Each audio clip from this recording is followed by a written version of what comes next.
इकबाल मंजलिया साहब जो वागेर मछली मार समाज से उनका ताल्लुक़ है, उनको मजलिस ने अपना उम्मीदवार बनाया है। और जब शकील समा साहब ने मुझसे ये कहा कि साहब यहाँ पर अल्पसंख्यक समाज के मुसलमान लोगों को कोई भी सियासी पार्टी टिकट नहीं देती है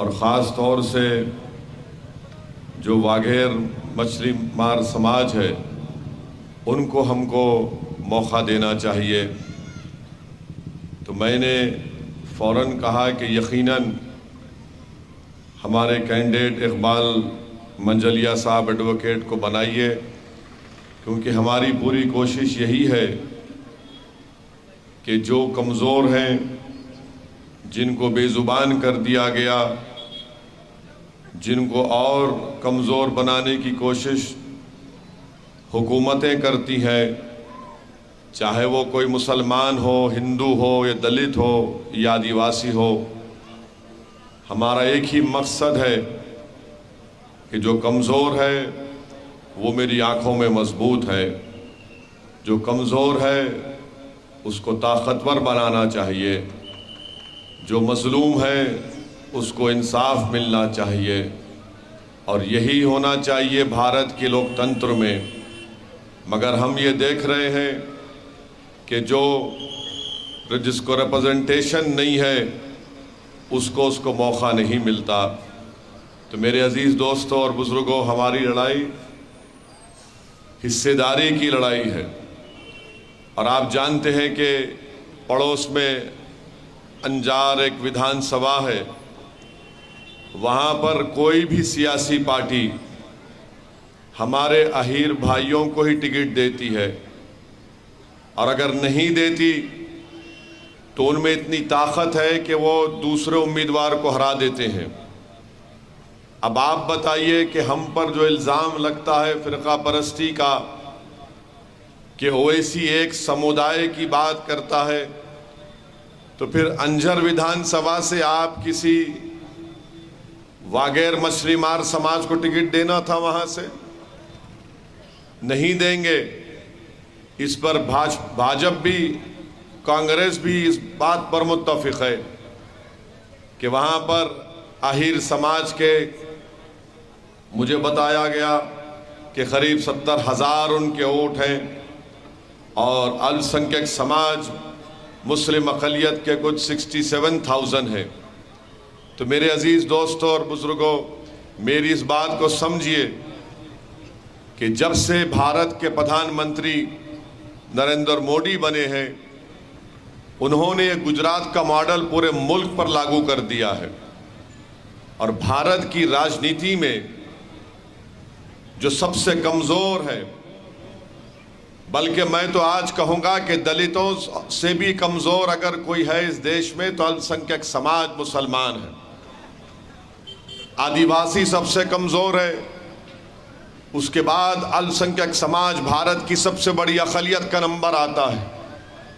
और मैं जिम्मेदारी के साथ कह रहा हूँ, गरीबी में सबसे ज़्यादा गुर्बत आदिवासियों के बाद अल्पसंख्यक समाज मुसलमान के पास है। स्कूलों से बच्चे अगर ड्रॉप आउट रेट है हमारे आदिवासी भाइयों के बाद, तो मुस्लिम माइनॉरिटी हैं। सबसे कम ग्रेजुएट अगर हैं मुस्लिम समाज के हैं। सबसे ज़्यादा out of school children drop out rate है तो अल्पसंख्यक समाज मुसलमान के, आदिवासियों और दलित के बाद। ये इसलिए होता है क्योंकि सियासी ताकत नहीं है आपके पास, आपके वोटों से मुंतखब शुदा ऐसे नुमाइंदे नहीं हैं जो इस समाज को उठाना चाहते हैं दलित आदिवासियों के साथ।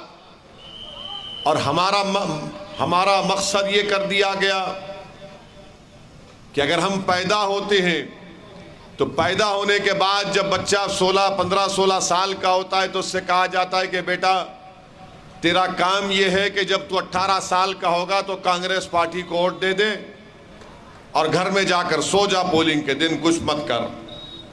मजलिस आपसे कहती है कि आपने बरसों से सिर्फ वोट डालने का काम किया, मगर आप वोट लेने का काम नहीं कर सके।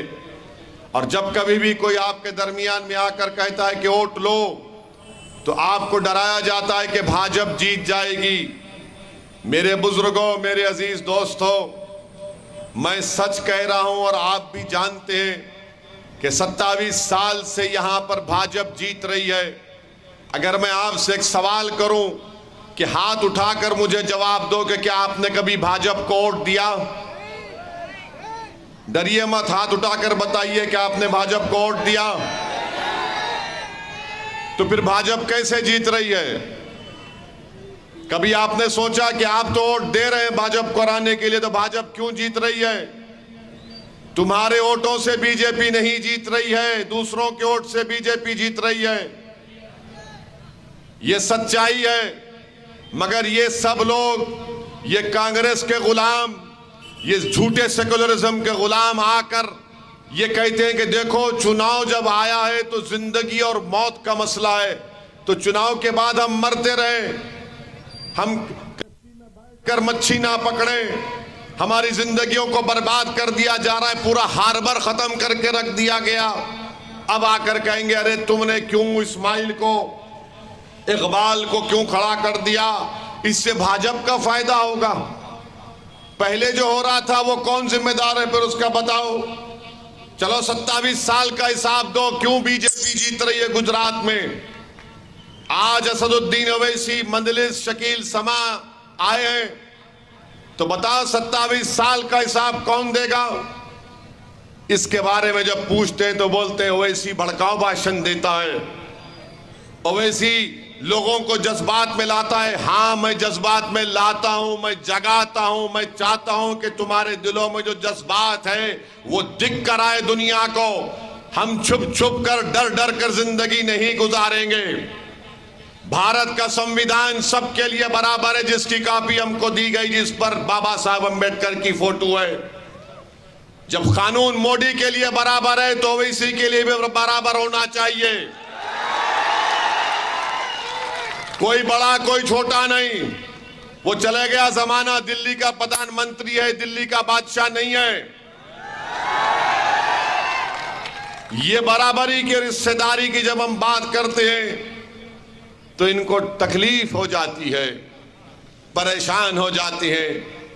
और इस विधानसभा में आप जानते हैं मेरे अजीज दोस्तों और बुजुर्गों कि बहुत से आपके मसाइल हैं। और पहली मर्तबा माशाल्लाह से एक टोपी वाला कैंडिडेट बना है। पहले कोई टोपी वाला था ही नहीं, हम पे टोपी डालते थे, हम बोले नहीं, हम टोपी वाले को कैंडिडेट देंगे। आप जानते हैं कि यहां पर मैं बताना चाह रहा हूं कि मार्च 2021 में भारत की लोकसभा में मैंने सवाल किया था ये फिशरीज मिनिस्ट्री से कि आपने पूरे भारत में फिशिंग को प्रमोट करने के लिए आपने क्या काम किया? तो उसमें भी लंबी लंबी छोड़ दिए, जवाब में कोई सही जवाब नहीं आया। मगर मैं आपसे वादा कर रहा हूं कि आपकी इस विधानसभा में जो आप पर जुल्म किया जा रहा है, मैं आपकी तकलीफ का इजहार भारत के पार्लियामेंट में करूंगा। दिसंबर में सुन लेना आप इंशाअल्लाह ताला। और आपको वादा कर रहा हूं कि आप का जो एक्साइज वेवर की आपको जरूरत है, मैं भारत की पार्लियामेंट में इस बात का मुतालबा करूंगा कि मांडवी की जनता की तरफ से मैं इस बात का डिमांड करता हूं कि एक्साइज वेवर होना चाहिए और इसी से आपको फायदा होगा। आप अंदाजा लगाइए कि लाखों लोग इस रोजगार पर जिंदगी गुजारते हैं और हम क्या देखते हैं कि आपको अपने रोजगार से महरूम करने के लिए गुजरात हेवी केमिकल लिमिटेड ने एक सोडा ऐश की फैक्ट्री बाड़ा गांव में लगाने जा रही है। आप बताइए क्या इससे पूरा एनवायरनमेंट बर्बाद नहीं हो जाएगा? मोदी जी, आखिर आप क्यों ऐसा काम करते हैं? जहां पर हम अपना पेट भरते हैं वहां पर सोडा ऐश। आखिर भाजपा क्या करना चाहती है? क्यों बर्बाद करना चाहती है एनवायरनमेंट को? क्यों बर्बाद करना चाहती है इन वागरा समाज की? रोजगार से इनकी आमदनी को कम करने के लिए प्लानिंग की जाती है।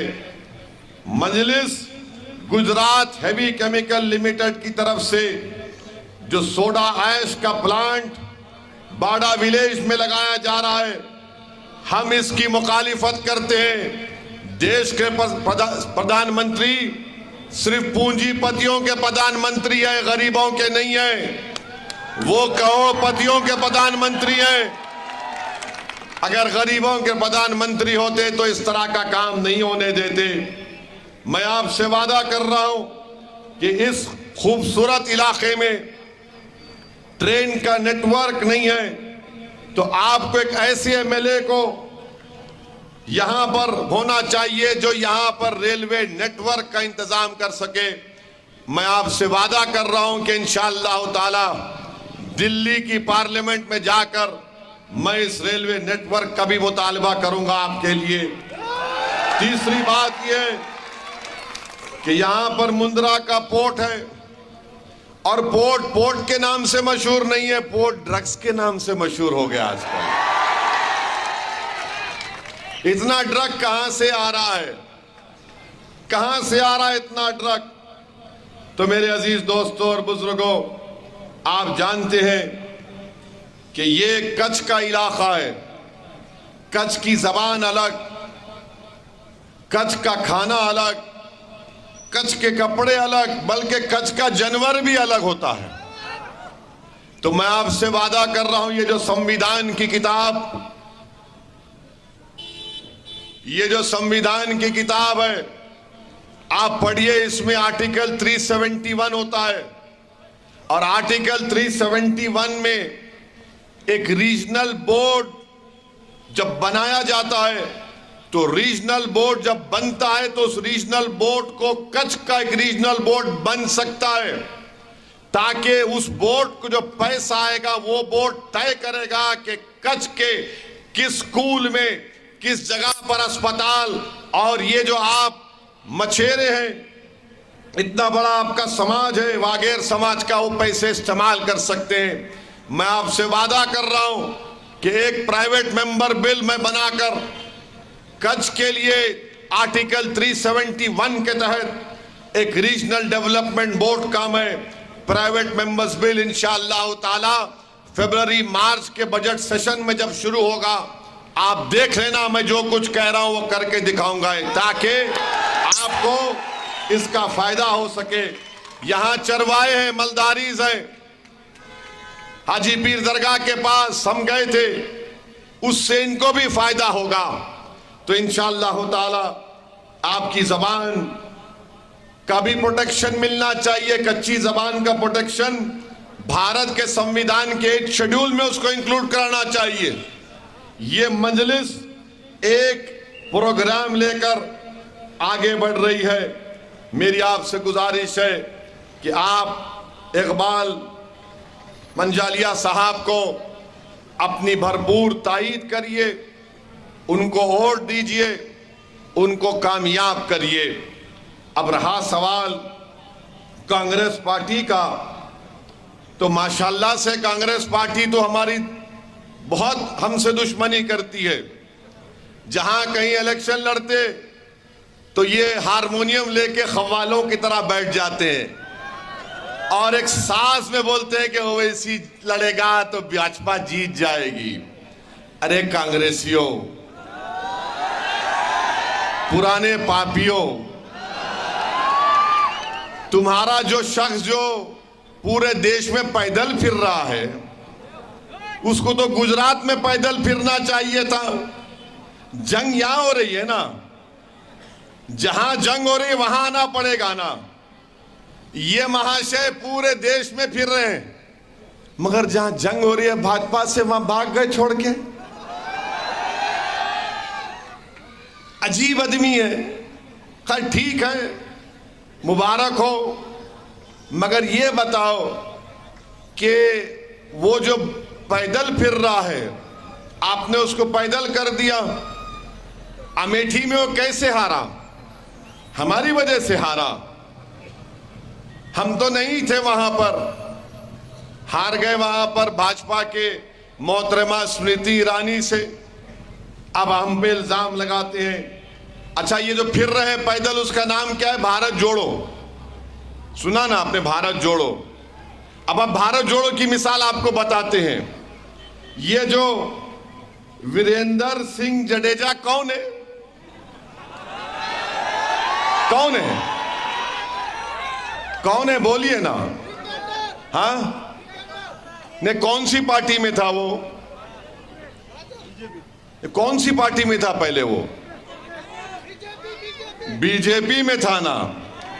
टिकट नहीं दिया मोदी जी ने, पलटू आ गया। हाँ, कांग्रेस में आ गया। अब ये भारत जोड़ो है। भाजपा छोड़ो, कांग्रेस में आओ, भारत जोड़ो। माने वो आरएसएस का रहेगा, मगर कांग्रेस में आ गया तो वॉशिंग मशीन में साफ हो जाएगा। अगर कांग्रेस का कोई भाजपा में चला गया तो उनके पास भी वॉशिंग मशीन है, निरमा पाउडर भी काम नहीं करता। टिकट नहीं मिला, भाजपा ये कांग्रेस में आ गया, ये सेक्युलर हो गया ये। और मैं गरीबों के लड़ रहा हूं, मैं फिरका परस्त कम्युनल हूं। ये अजीब बात है, ये इनकी मुनाफिकत है, ये इनका दोहरा चेहरा है कांग्रेस का और भाजपा का। अच्छा, जो भाजपा के कैंडिडेट हैं अनिरुद्ध दवे साहब, तो उन्होंने कहा कि मैं ब्राह्मण हूं, मैं मुसलमान हूं। क्या है? बोलो। बोला ना उन्होंने, मैं ब्राह्मण हूं। तो कोई मीडिया वाले कुछ नहीं बोले। अगर मैं बोलता कि मैं मुसलमान हूं तो बोलेंगे भड़काऊ भाषण दिया इसने। माने ब्राह्मण बोलना गुनाह नहीं है तो मुसलमान बोलना भी गुनाह नहीं है। सुनो भाजपा के अनिरुद्ध दवे, तुम ब्राह्मण है, मैं मुसलमान हूं, क्या बुरी बात है। मगर उन्होंने कहा कि अजमल कसब, अबे अजमल कसब गुजरात के चुनाव में कहां से आ गया? अजमल कसब का जिक्र किया ना, ये अजमल कसब कहां से आ गया? अरे अजमल कसब का जिक्र करके तुम क्या पैगाम देना चाह रहे हो? और अजमल कसब के ताल्लुक से सुनो भाजपाइयों, जब अजमल कसब को फांसी दी गई थी, जिसने मासूम हिंदुस्तानियों को अपनी गोली से कत्ल किया था, दहशतगर्द, वो अजमल कसब जब फांसी पर चढ़ाया गया, उसकी लाश को मुंबई के कब्रिस्तान के लोगों ने कहा ये मुसलमान नहीं है, इसको हम कब्रिस्तान में जगह नहीं देते। ये भी तो बोलते ब्राह्मण साहब, मगर मुसलमान बोल रहा है वैसी आपको। अब पुलिस बोलेगी इसकी तकरीर में देखो कुछ मिलता क्या। अगर मेरे पे केस बुक होगा तो अनिरुद्ध पर भी केस बुक होना चाहिए। ये तारीख है। अजमल कसब को जब फांसी दी गई थी, वारिस पठान कहां है? कब्रिस्तान में जगह नहीं दिए, बोले इसको हमारी भारत की जमीन में हम दहशतगर्द को दफन होने नहीं देंगे। ले जाकर कहां फेंके नहीं मालूम। अजमल कसब को शायद समंदर में फेंक दिए होंगे। मगर इनको क्या जरूरत है अजमल कसब की बात करने की? अरे तुम ये बताओ, वो जो पोर्ट पर ये वाघेर मच्छी मार समाज को जो तकलीफ कौन दे रहा है? क्यों उनको हटाया जा रहा है वहां से? क्यों उनको रोजगार से महरूम कर दिया जा रहा है? मेरे अजीज दोस्तों और बुजुर्गों, मेरी आपसे गुजारिश है कि आप इकबाल मंजलिया साहब को अपना वोट देकर इनको कामयाब करें। 27 साल से भाजपा की हुकूमत है और भाजपा ने गुजरात के लिए कुछ नहीं किया। बड़ी बड़ी बातें करते हैं। मोदी जी बोलते हैं कि मैंने गुजरात को बनाया। मोदी जी, मैं फिर से कह रहा हूं, अगर आपने गुजरात को बनाया तो आपने पूरे गुजरात को बना दिया। क्या बना दिया आपको मालूम। मगर मोरबी का ब्रिज भी मोदी ने बनाया था। मोरबी का ब्रिज भी मोदी जी आप ही बनाए थे। अच्छा, आपको मालूम उसमें 140 लोग मर गए, 50 बच्चे थे, जिसमें 2.5 साल का बच्चा भी मर गया। और वो कंपनी क्या, ओरोविक, और कोई कंपनी का नाम है ओरोविक, जो भी नाम है उसका, ओरेवा, हाँ ओरेवा कंपनी, उसके मालिक को मोदी जी हाथ नहीं लगाते, उसको कुछ नहीं करते मोदी जी। किसको पकड़े? वो जो गरीब बच्चे दिन में 100 रुपये के लेबर पर काम करते हैं, उनको ले जाकर जेल में डाल दिए। वाह दिल्ली के बादशाह, आपका क्या इंसाफ है कि जो बड़ा करोड़पति है उस पर आप रहमदिल, और जो 100 रुपये के लिए अपना पेट काटता है वो जेल में बैठा है। ये हकीकत है, ये सच्चाई है। और वो म्युनिसिपल कॉरपोरेशन का जो कमिश्नर है वो भी बैठा है, घर में बैठा है आराम से। और जिन परिवारों के लोग मर गए वो आज भी अपने बच्चों को याद करके रोते हैं, आज भी याद करके रोते हैं। मुझे फोन करके बोलते हैं कि ओवैसी हमारी आवाज को उठाओ, गुजरात में कोई हमारे लिए नहीं लड़ रहा है, कम से कम तुम तो अपने भाषण में बोलो कि हमारे मरने वालों को इंसाफ कब मिलेगा। तो बताओ भाजपा वालों, मोरबी में जो लोग मर गए उनको इंसाफ कब मिलेगा?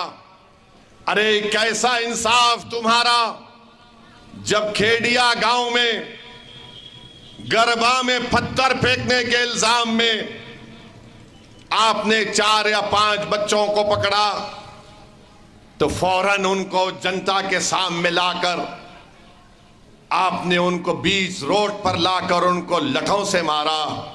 मोदी जी, लठ पर मार खाने का नाम किसका लिखा है? क्या सिर्फ असदुद्दीन ओवैसी को लठ मारेंगे पत्थर फेंकने के इल्जाम में? या जो ओरवा कंपनी का मालिक जिसकी वजह से 140 लोग मर गए, उन पर लठ नहीं चलेगी? उन पर मोदी जी फूल बरसा रहे कि बहाओ फूल बरसाओ, मेरा महबूब है ये। जो गरबा में पत्थर फेंके रोड पर लाकर जनता के सामने उनकी बेइज्जती की जाती है क्योंकि उनका नाम ओवैसी है। वाह मोदी जी, क्या इंसाफ आपका गुजरात में है भाजपा का कि 140 लोग मर जाते हैं तो उस पर फूल बरसाए जाते हैं, और जो पत्थर फेंकने का उस पर इल्जाम है, कोर्ट ने तय नहीं किया उसका जुर्म, उस पर रोड पे लाकर लाठियां मारी जाती हैं। वाह, ये क्या गुजरात आपने बनाया है भाजपा ने। एक मासूम बच्ची है जो हामिला थी, प्रेग्नेंट थी, जिसका नाम बिल्किस बानो था। बिल्किस बानो को 6 महीने की प्रेग्नेंट, 3 साल की बेटी, परिवार के 11 लोग जिसमें उसकी मां शामिल, सबका रेप किया गया। बच्ची 3 साल की बेटी को एक मां के सामने 3 साल की बेटी को कत्ल कर दिया गया, उसकी मां का रेप करके कत्ल कर दिया गया। कोर्ट ने सजा दी तो मोदी जी ने कहा संस्कारी है ये लोग, हम इनको छोड़ देते हैं। मोदी जी, बिल्किस से आपको क्यों मोहब्बत नहीं है, हमको बताओ, क्यों मोहब्बत नहीं है भाजपा को बिल्किस से? बताओ कि अगर किसी बेटी का रेप हो जाता है, उसकी बेटी को कत्ल कर दिया जाता है, भारत में किसी भी बाप से पूछ लो, किसी मां से पूछ लो कि अगर तुम्हारी बेटी का रेप और उस तुम्हारी पोती या नवासी का कत्ल कर दिया जाएगा तो क्या तुम कातिल को चाहोगे कि वो जेल के बाहर निकले? तो हर माँ और हर बाप कहेगी कि जिस जालिम ने मेरी बेटी से और मेरी नवासी या पोती से हरकत की, उसको जेल में रहना चाहिए। मगर दिल्ली में बैठे मोदी जी की सरकार ने कहा ये संस्कारी लोग हैं, ये संस्कारी लोग हैं, इनको छोड़ना चाहिए, और उनको जेल से निकालकर इनको छोड़ दिया गया। और जब जेल से छोड़ दिया गया, इधर देखिए, कोई बात नहीं, हमारी आवाज का दुनिया का कोई बाजा मुकाबला नहीं कर सकता। होता है, जोर से लगाओ और लगाओ, जोर से लगाओ, पूरा मांडवी सुनना चाहिए, लगाओ और ताकत से। अरे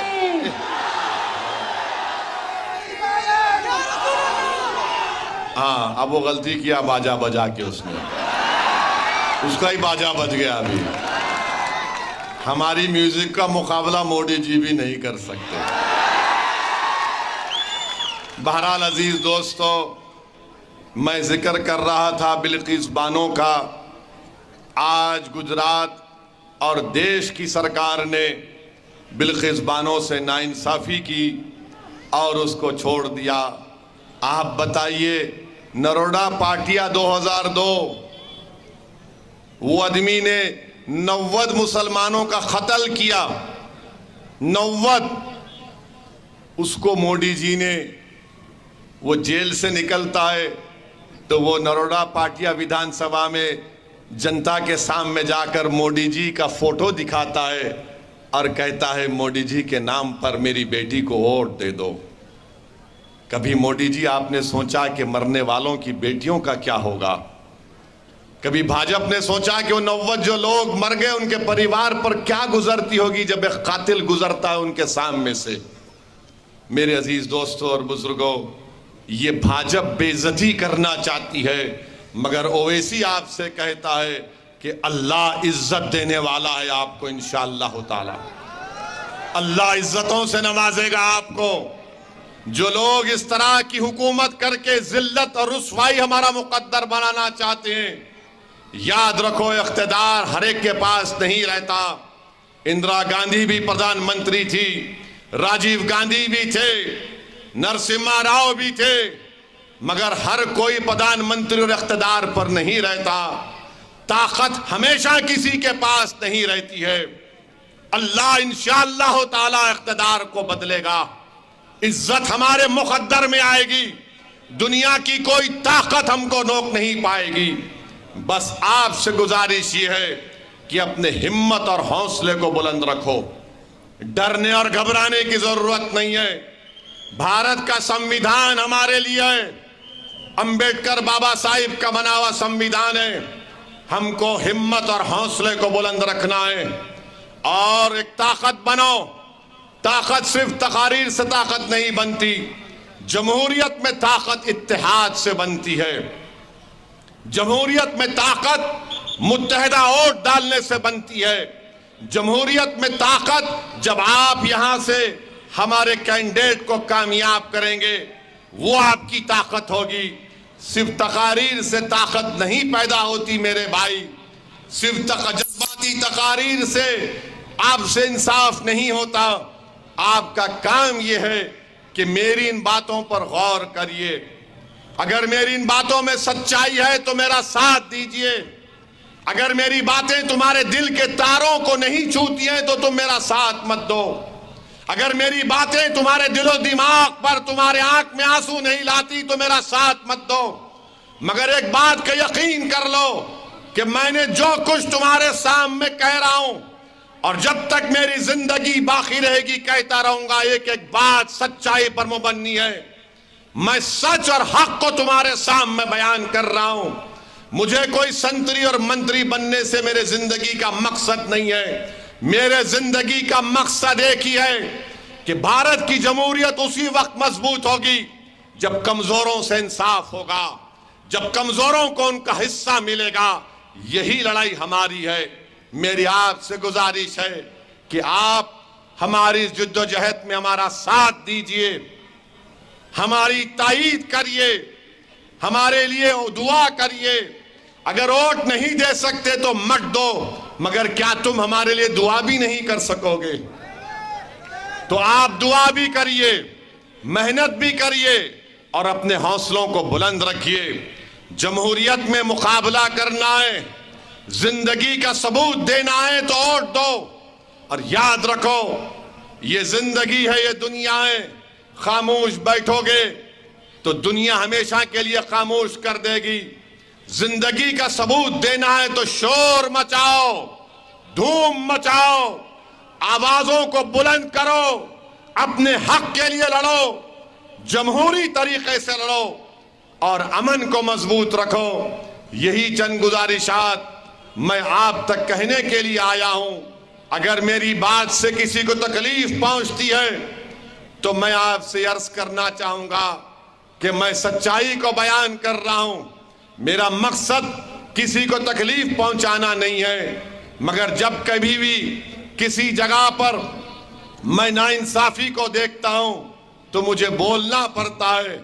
आज टीवी चैनल पर आप देख रहे होंगे कि पिछले 3-4 दिन से वो एक पागल है आफताब, वो जानवर है जिसने एक बच्ची को जिसके साथ वो रहता था उसका कत्ल किया।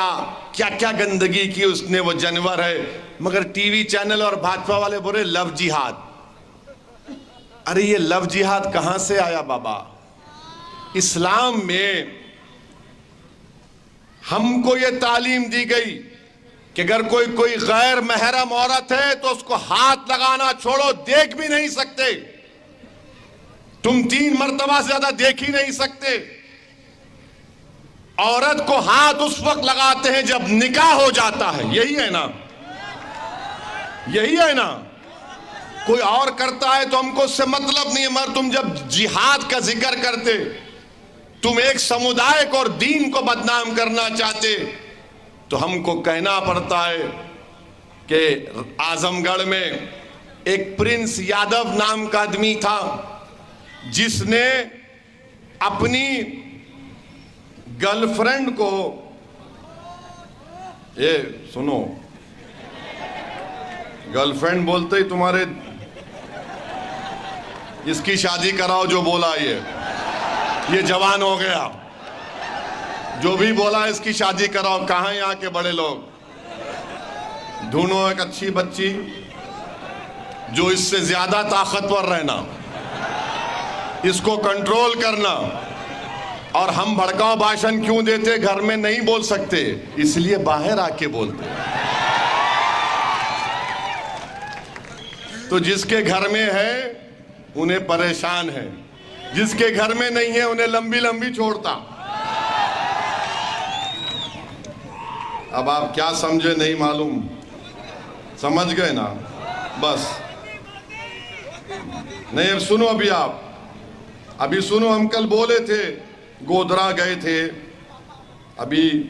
हाँ, एक राहुल है गुरुग्राम में, आसाम के मुख्यमंत्री आके लंबा लंबा छोड़ के गए।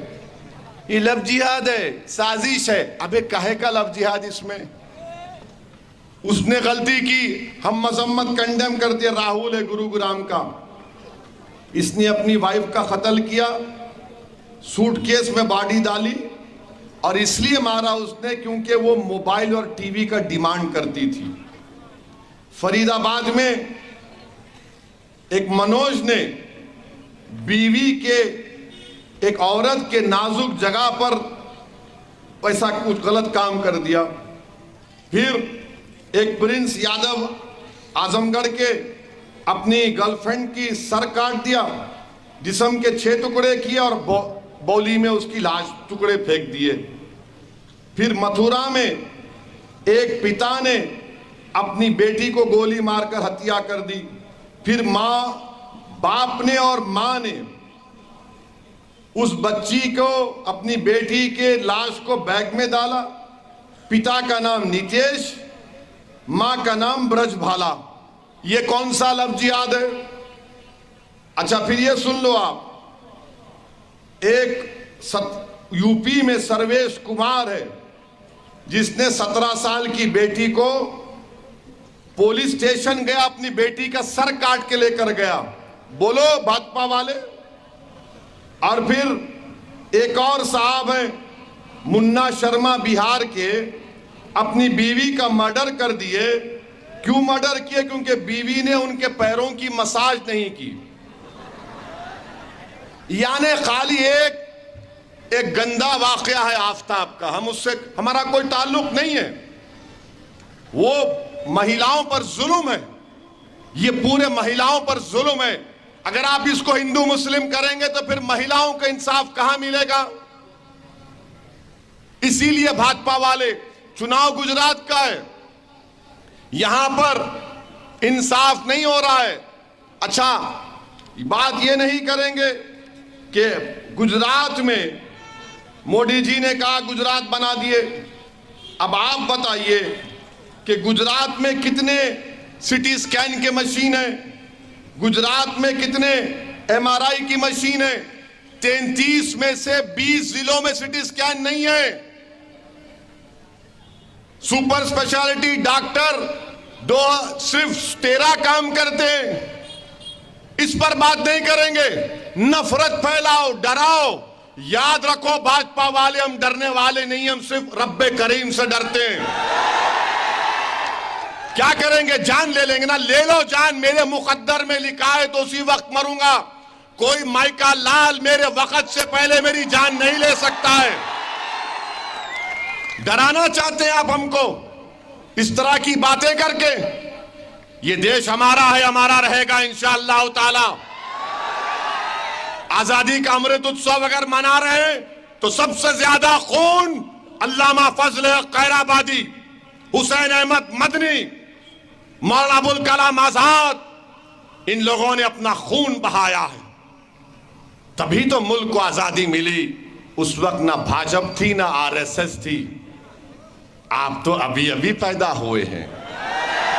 हम 257 से हम लड़ रहे हैं, तो आप आकर देशभक्ति का हमको मत सिखाओ दर्स। देशभक्ति सीखना है तो हम सिखाते आपको। तो बहरहाल मेरे अजीज दोस्तों,